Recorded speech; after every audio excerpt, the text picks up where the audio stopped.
The regent's attempt to usurp the throne failed, and he intended to drink poison to end his life in his study. I immediately gathered all the valuables in the mansion and prepared to flee. Suddenly, I heard the voice of the little child in my womb. Mother, you're so foolish. In 5 months, father will regain his power, overthrow the dynasty, and ascend the throne. By then, the concubine WN by his side will become the empress. You died by a sword strike right after giving birth to me. How easy that was, but I had to live under someone else's roof and call another woman mother. I was so frightened that I dropped the jewelry box and rushed back to the study. Xiao Jin was holding a poisoned cup, about to drink it in one gulp. I threw myself at him, clinging to his leg, tears streaming down like rain. My lord, you must not drink from this cup. You haven't given me the birthday gift you promised me last year. If you die, who will I turn to? As soon as the words were spoken, the child in my womb cried out loudly, It's over, mother. You've taken all the valuables from the mansion. You're trying to drive father to his death. Hello, everyone. Welcome to my channel. Subscribe us to read wonderful stories every day. Now the story begins. Xiao Jin dropped the poisoned cup in his hand. Startled by me, he looked at me in disbelief, his voice terribly hoarse. Why are you still here? He thought I had already abandoned him like everyone else. The little one in the belly was still complaining wildly. Mother is so greedy for money. She doesn't care about father at all. What's the use of having so much money? In the end, it only leads to family separation and ruin. Father just drank the poisoned wine, and Aunt WN is about to arrive. Sigh. I'd better think about how to please Aunt WN after I get out. Hearing this voice, my brow twitched heavily. The voice was tearful but firm. Husband, when we married, you promised to stay with me for a lifetime. Is our lifetime so short? If you are gone, I won't linger in this world either. Let us go to the underworld together and be a pair of ghostly lovebirds. As I spoke, I made a move to pick up the overturned cup on the ground. Don't do anything foolish. Xiao Jin abruptly brushed my hand aside and swept the broken cup away. He held me tightly, burying his face in the crook of my neck. His voice muffled, I'm already finished. Everyone says I'm a traitor and a rebel, but you're different. Nyan Nyan, you deserve a better future. His voice gradually faded away. Suddenly, as if having made up his mind, he released me and said hurriedly, Wait for me a moment. Before turning and leaving the courtyard, I stood there in a daze, the faint dampness on the collar of my clothes making my heart tremble. A moment later, he returned, his front lapels neatly arranged. But a smudge of wall dust was still visible on his shoulder when he turned. He handed me an exquisite wooden box and gently opened it. Inside lay a radiant pearl necklace, each pearl round and lustrous. These are the new South Sea pearls from Yuanfang's shop, as your birthday gift. In the bottom layer of your jewelry box, there are also some jade pendants and thumb rings. If you ever face difficulties in the future, you can pawn them for some silver. My heart ached. Yuanfang's shop was the most renowned jewelry store in the capital, affiliated with the royal family and always heavily guarded. In the past, obtaining anything was just a matter of a word, but now that his rebellion has failed and the whole world knows it, the prince's mansion is surrounded like an iron barrel.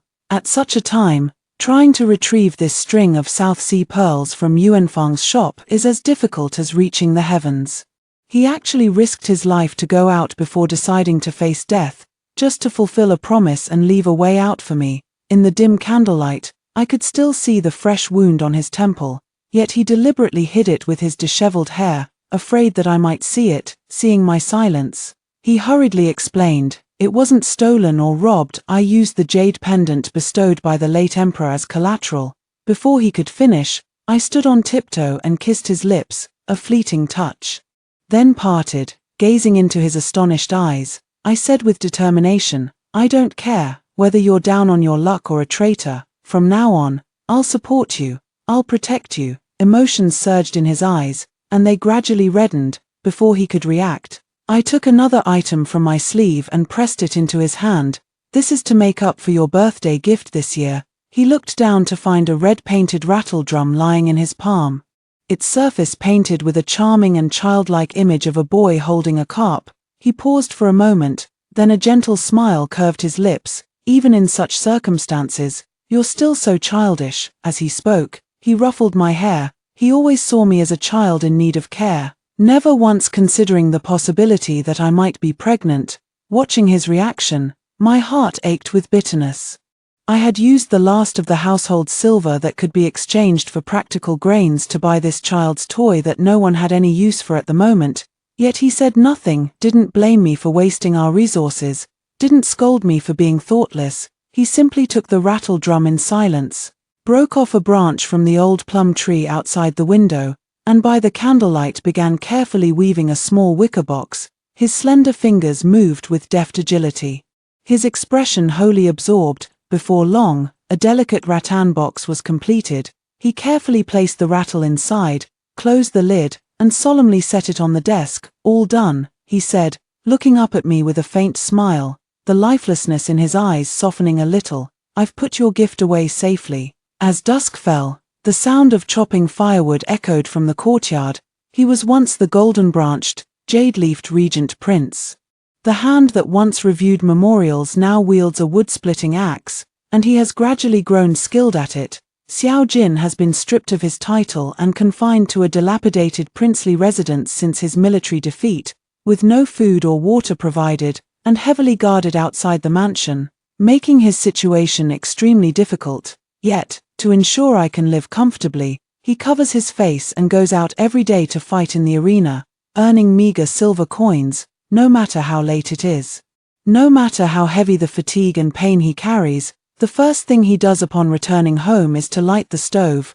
Lately, I've been suffering from back and waist pain due to pregnancy, feeling uncomfortable every day. After cooking each meal, he still gives me a massage without any complaints. Today, he has new bruises on his body, besides the blue and purple marks from fighting with others.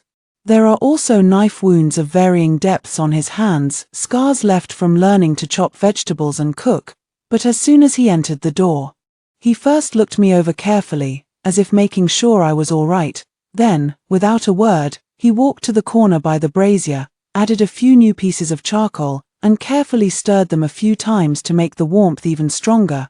"Are you hungry?" he finally spoke, his voice weary yet exceptionally gentle. Without waiting for my reply, he had already turned and walked toward the narrow kitchen to prepare the fresh bamboo shoots I had casually mentioned wanting to eat the day before.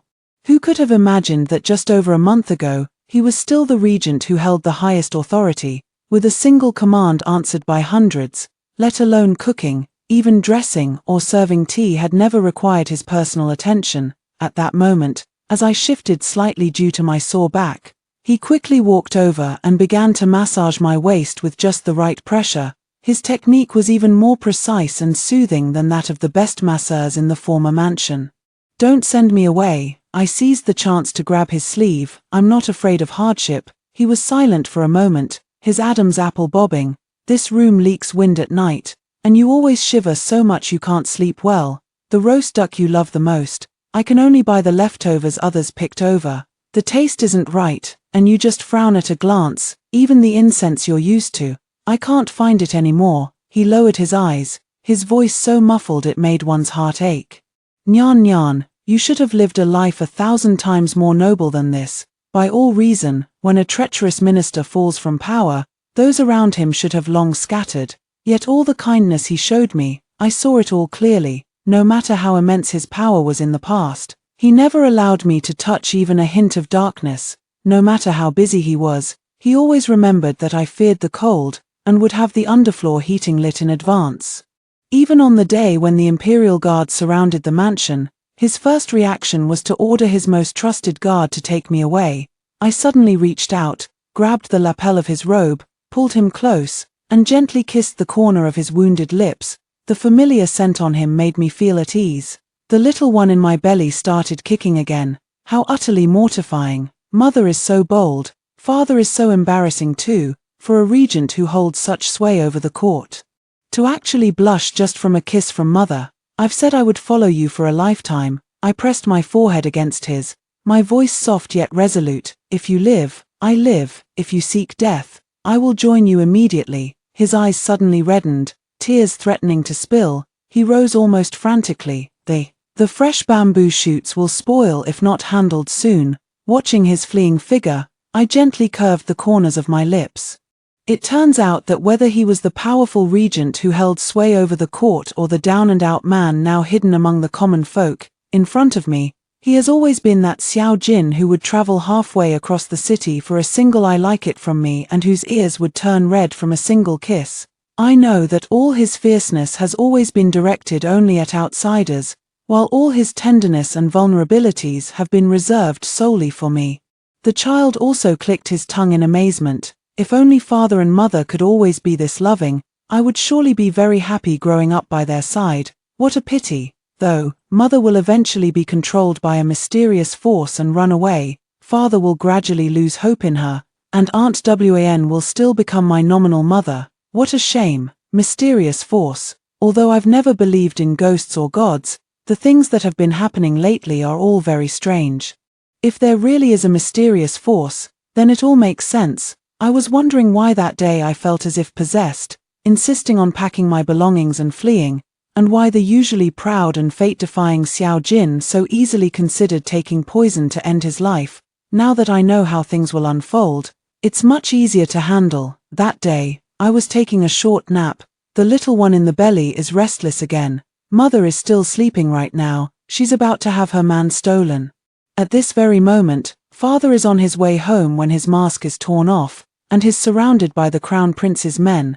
Then, like a fairy descending, concubine Wan appears out of nowhere and saves him. It's love at first sight for both of them. Oh, mother, even though father loves you so much, he'll slowly fall for concubine Wan because of her unique aura. When that happens, we'll only be left with the pain of separation. My drowsiness vanished instantly.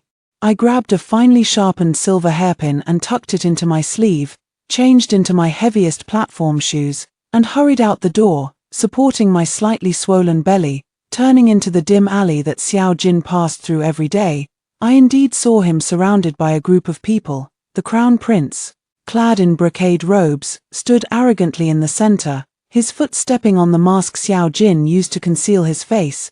"TSK, isn't this our esteemed Prince Regent?" The crown prince sneered, grinding the mask on the ground with the tip of his shoe. "Now you have to hide your face and take on these lowly jobs to make a living." Xiao Jin stood in silence, his back ramrod straight, only his tightly clenched fists betraying his humiliation. "Heard you've been hauling cargo at the docks lately." One of the crown prince's attendants jeered, cutting in with a laugh. "Kowtow once, and I might toss you a few coppers for some steamed buns. How about it?"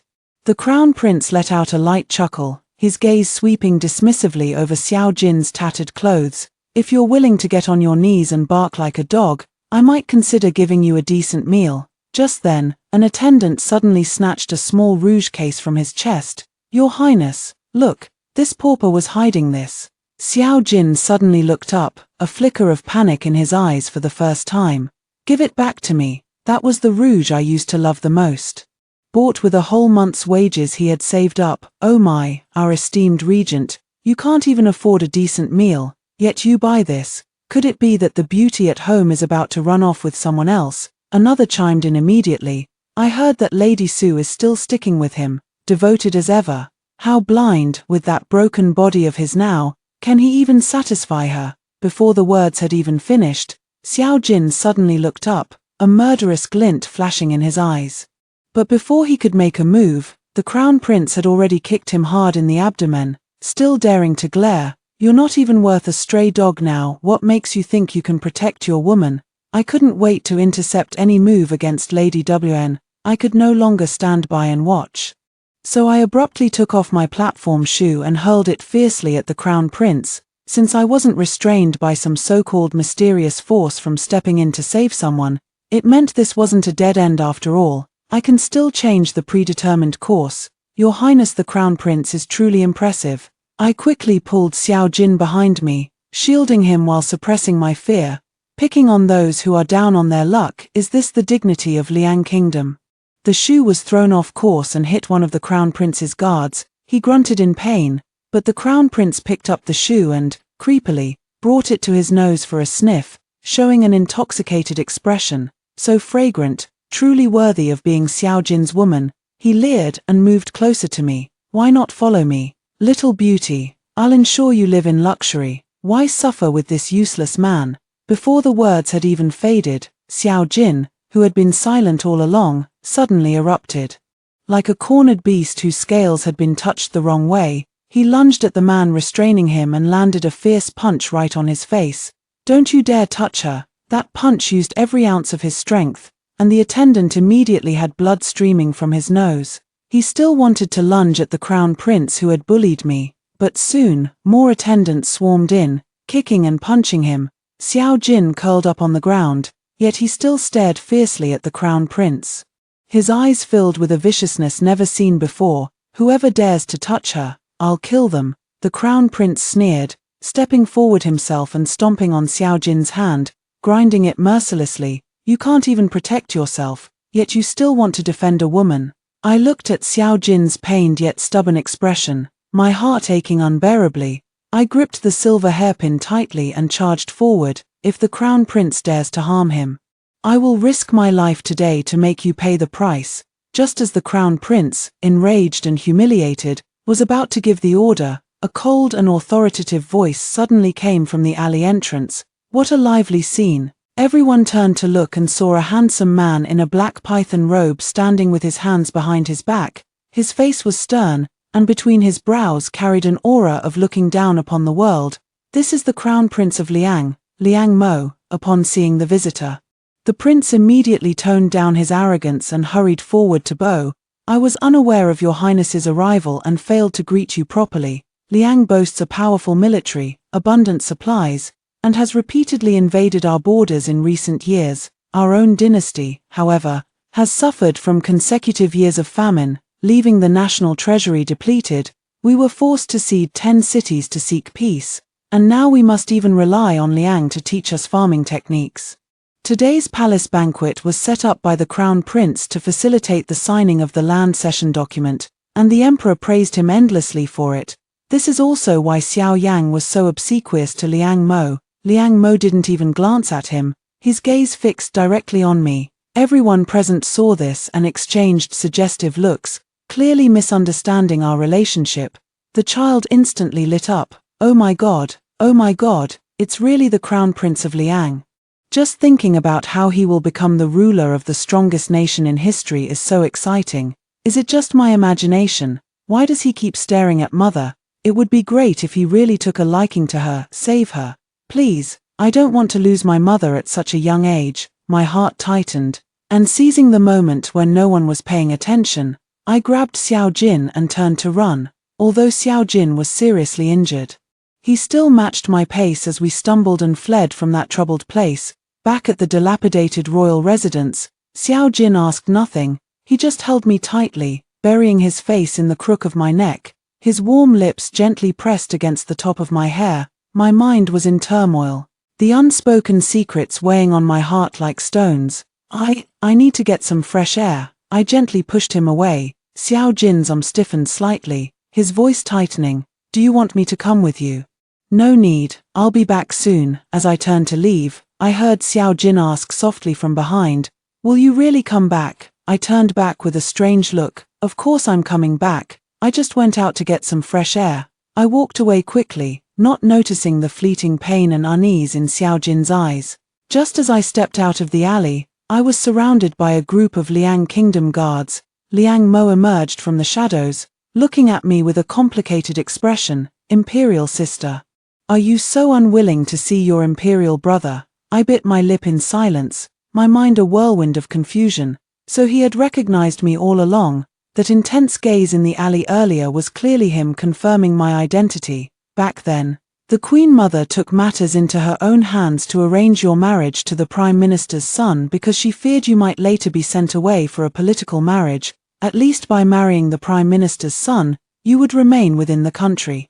And we could all look after you. Liang Mo sighed softly. "Come back with me. This place is not worthy of you. The Queen Mother has been searching for you all these years. She regrets forcing you into marriage back then, which led you to run away from home." Before I could speak, the little child in my womb screamed, "Brother, sister, mother is actually a princess of Liang.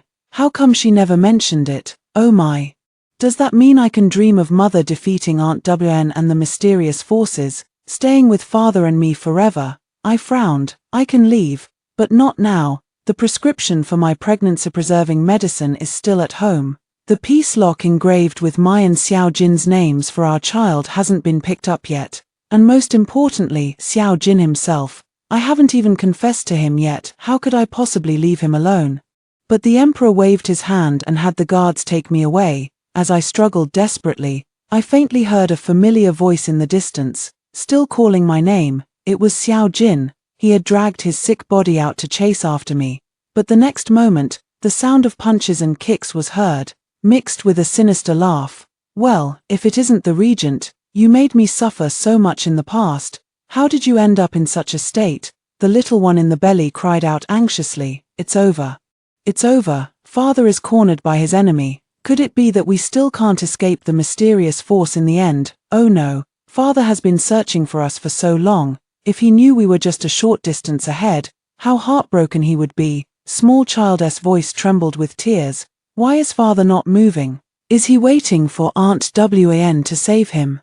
Or has he already? Don't scare me. My heart tightened sharply, and I struggled desperately to turn and look. Seeing this, Liang Mo ordered coldly, "Hurry and take the princess to the carriage." Wait, I pulled out the hairpin and pointed it at my own neck. "Your Majesty, let me take one last look at Xiao Jin." I abruptly pressed the hairpin half an inch deeper into my neck, and beads of blood instantly welled up. "Your Majesty, if you do not allow your sister to confirm his safety, today you will only be able to carry my corpse back to Liang." Liang Mo's face suddenly changed color, and he finally gritted his teeth and waved his hand. "Turn around." Quickly, the carriage raced back to the alley entrance, only to see Xiao Jin lying in a pool of blood, a feathered arrow piercing his chest, his breath faint.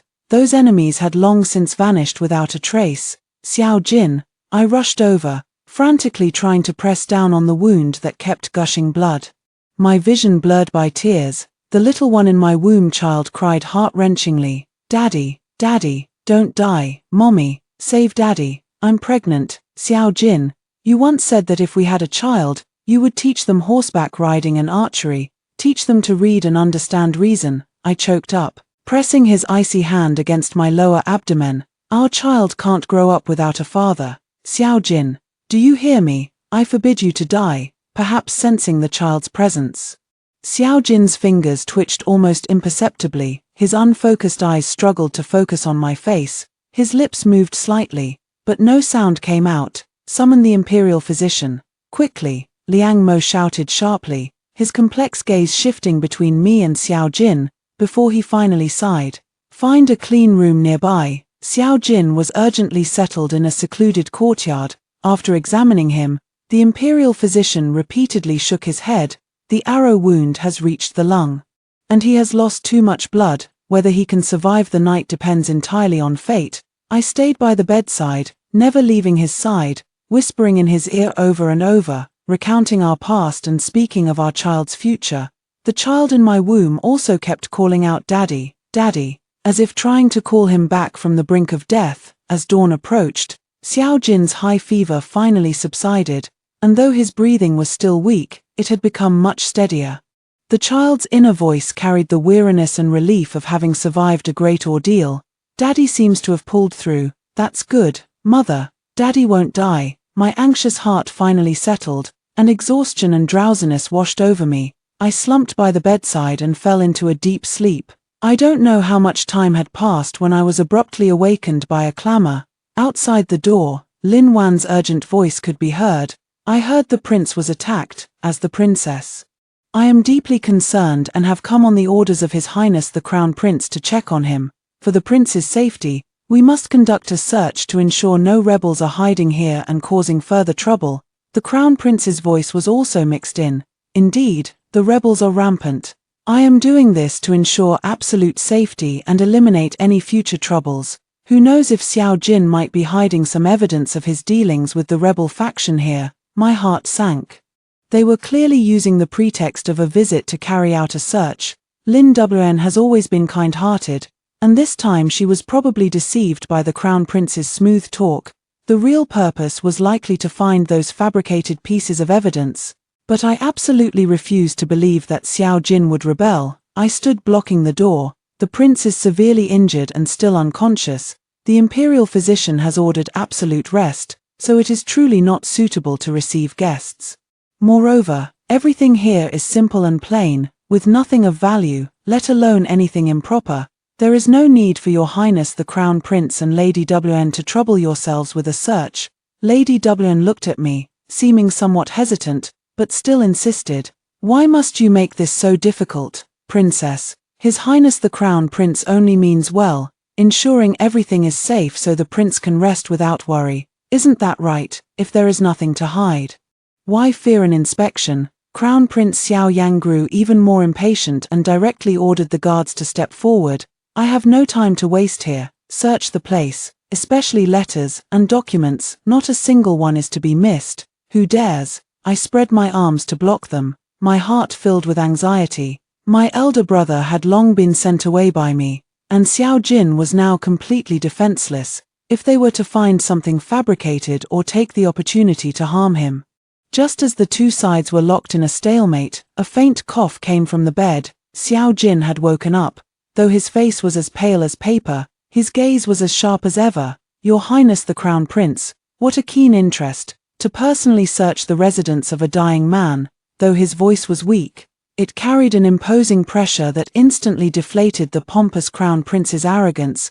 Concubine WN hurried forward, her tone both concerned and probing. Your Highness, you're awake. What a relief. I and His Highness the Crown Prince were worried for your safety, fearing there might still be accomplices of the rebels lurking. Xiao Jin shot her a cold glance, his gaze making concubine WN involuntarily take half a step back. He slowly turned his gaze to the Crown Prince. Your Highness may search, if you wish, but if nothing is found, should you not give me an explanation? He had to pause for breath every few words, clearly struggling. Yet his imposing presence remained undiminished. The Crown Prince, caught in a dilemma with his face pale and flushed by turns, had no choice but to brace himself and order the guards to conduct a hasty search, which naturally yielded nothing. In the end, the Crown Prince could only utter a few harsh words before leaving in a huff with consort WN. The room finally returned to silence. I hurried back to the bedside and took Xiao Jin's hand, only to realize his palm was covered in cold sweat. He had merely been forcing himself to hold on. Were you scared? He asked softly, his fingers weakly curling against my palm. I shook my head, but tears kept falling uncontrollably. You almost. He struggled to lift his hand, wiping away my tears. No, I promised to see our child born. How could I go back on my word? I shook my head hard, but the tears fell even more fiercely out of lingering fear, but also relief. Xiao Jin's fingers gently brushed over my belly again. A child, our child. Am I really going to be a father? Seeing the undisguised excitement and joy in his eyes, I smiled through my tears. Yes, our child. So you have to get better soon. A faint smile appeared on his pale face. Good, good.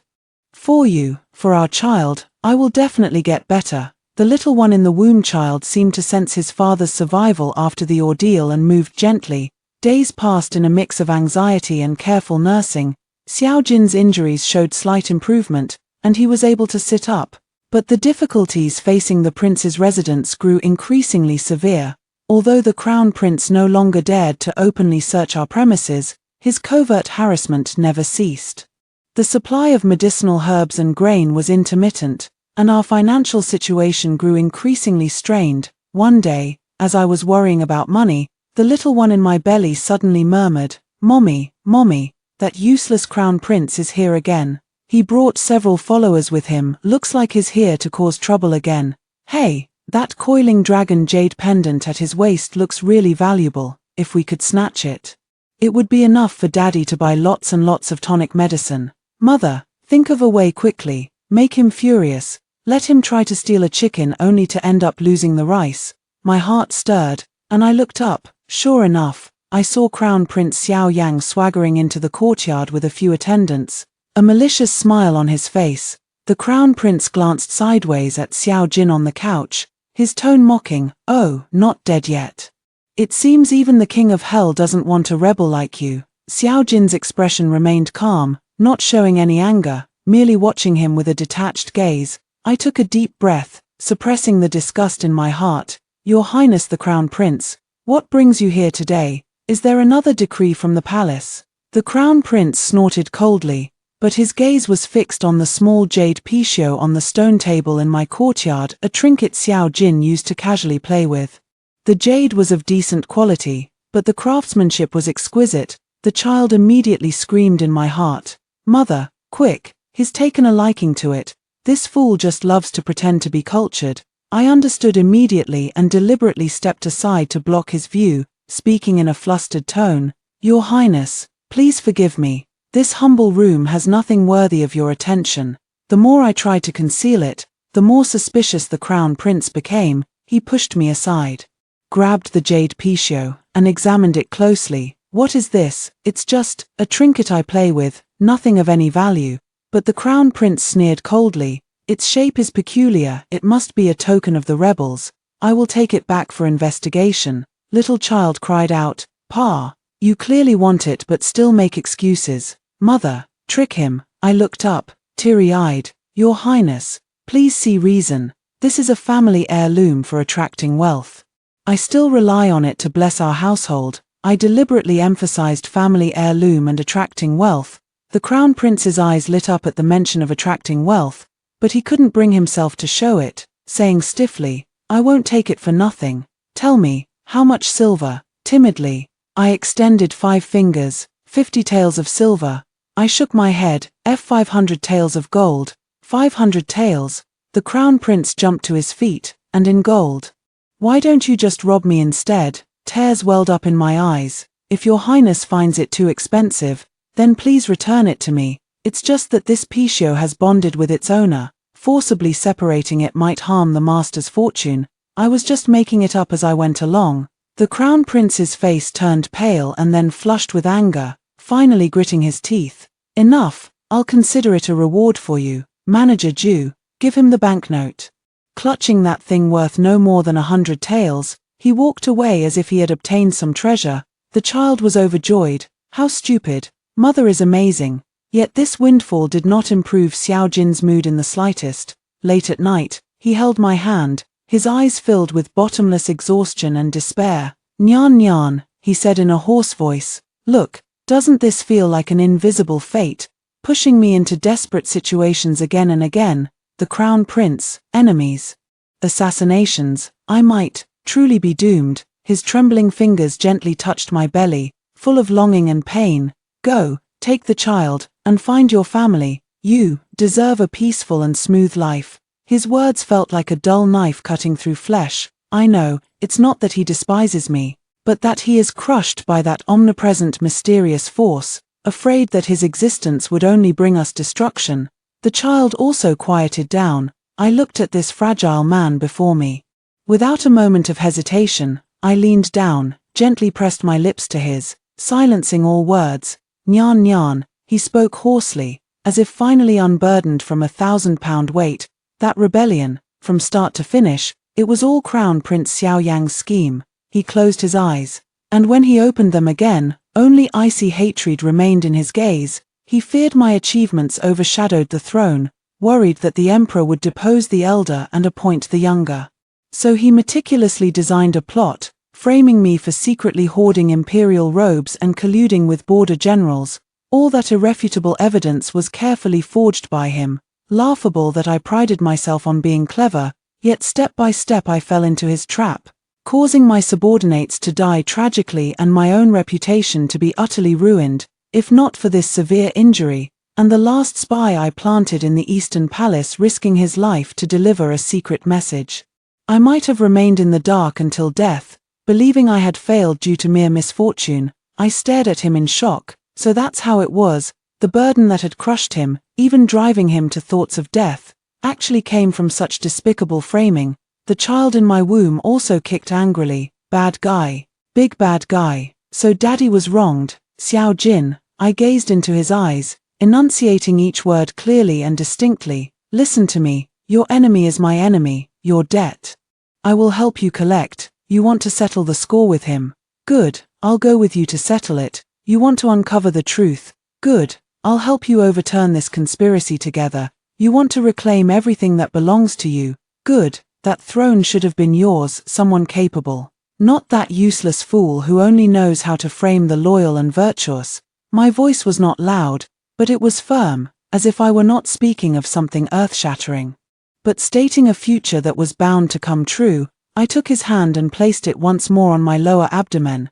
Wherever we are, that is your home. Don't think you can just pay us off and send us away. In this lifetime, you will never shake us off, me and our child. Xiao Jin was completely stunned. He looked at me as if truly seeing me for the first time. The shock, worry, and fear in his eyes were eventually replaced by a surging, profound love. He pulled me into his arms with such force, as if he wanted to press me into his very bones and blood. He knew he could no longer push me away. From then on, through mountains of blades and seas of fire, the path of revenge would be one we faced together, and the silver he had originally set aside to secure our escape now seemed to have a new, more important purpose, as the first military funds we demand from the Crown Prince in repayment for the blood debt. Xiao Jin's embrace was warm and firm, as if shielding me from all unrest and turmoil. After a long while, he slowly released me, his eyes swirling with complex emotions. Nyan Nyan, his voice was still hoarse, but carried more strength. You're right, this vengeance must be sought, this debt must be repaid, but this path. His gaze swept over the dilapidated courtyard, pausing on the faintly visible surveillance figures outside the window, with just the two of us. I fear we cannot shake the deeply entrenched power of the Eastern Palace. We need to plan carefully. We need external strength. He pondered for a moment. I still have a few old comrades, scattered in the martial world or at the border. Perhaps we can go to a safer and more powerful place, using their strength to counter our enemies. Their doubts, but upon hearing of his plight and the Crown Prince's schemes, they were all outraged. Moreover, Xiao Jin himself was exceptionally capable and articulate, remaining composed even in a foreign palace, quickly earning the initial approval of my father. My elder brother, Liang Mo, also got along with him very well, showing a sense of mutual admiration. What surprised me even more was that the little child in my womb seemed to particularly like the environment of the Liang Kingdom's palace, no longer always anxiously giving warnings, but often humming and cooing with contentment. It's so warm here. Grandpa and Grandma seem pretty nice. Uncle Emperor is quite handsome too. Father doesn't have to get injured every day anymore. However, the peaceful days did not last long. A secret report claimed that the rival Crown Prince, Xiao Yang, had resorted to desperate measures by poisoning his critically ill father, the Emperor, in an attempt to forcibly ascend the throne. The nation was in an uproar, with some loyal ministers of the old Emperor rising up in resistance, plunging the capital into chaos. The news reached Liang Kingdom, and Xiao Jin's face turned ashen, his eyes filled with overwhelming fury and deep sorrow. After all, that was his father, despite the many suspicions and doubts directed at him. He had never imagined such an end for him, such a traitor who murders his own father and sovereign, usurping the throne. Heaven and man alike will condemn him. Xiao Jin's voice was as cold as forged ice. His elder brother, Liang Mo, was even more enraged. Xiao Yang's actions are an outrage to both gods and men. Moreover, he is cruel and tyrannical, lacking true talent and learning. If he truly ascends the throne, our country will likely suffer the consequences. He looked at Xiao Jin with a sharp gaze. Prince Xiao, are you willing to join the Iron Cavalry of Liang to set things right? This was exactly what we had hoped for. Liang was already strong in military power, and now they had a just cause for war. The Emperor issued an edict, appointing Liang Mo as the commander-in-chief and Xiao Jin as the deputy commander and guide, leading elite troops straight to the border between the two countries. The army advanced with overwhelming force, breaking through all resistance. Xiao Yang's act of patricide had long lost him the people's support. The defending troops along the way put up little resistance, with many even defecting to welcome the advancing forces. Xiao Jin's past prestige in the military was now fully evident. Many of his former subordinates, upon hearing of his return, flocked to join him.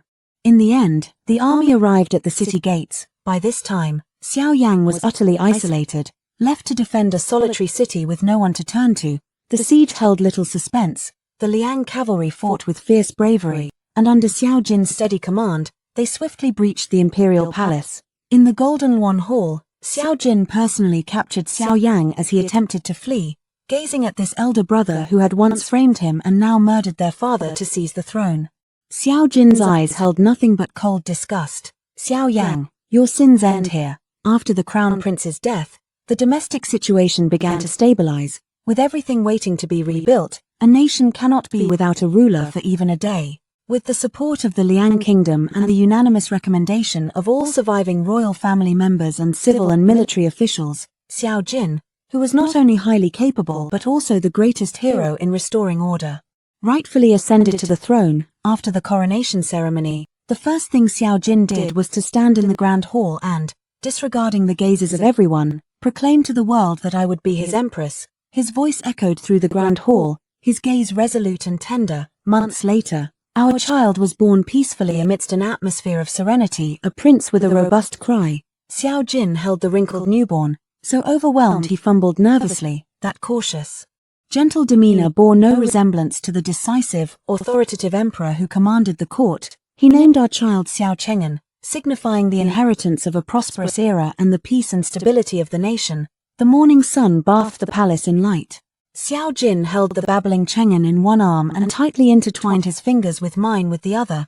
Gazing at the peaceful scene outside the window and looking at the precious child in our arms, we exchanged a smile. Our eyes filled with the tranquility and happiness that followed the trials we had endured. The conspiracies, hardships, and separations of the past had all eventually become fleeting clouds.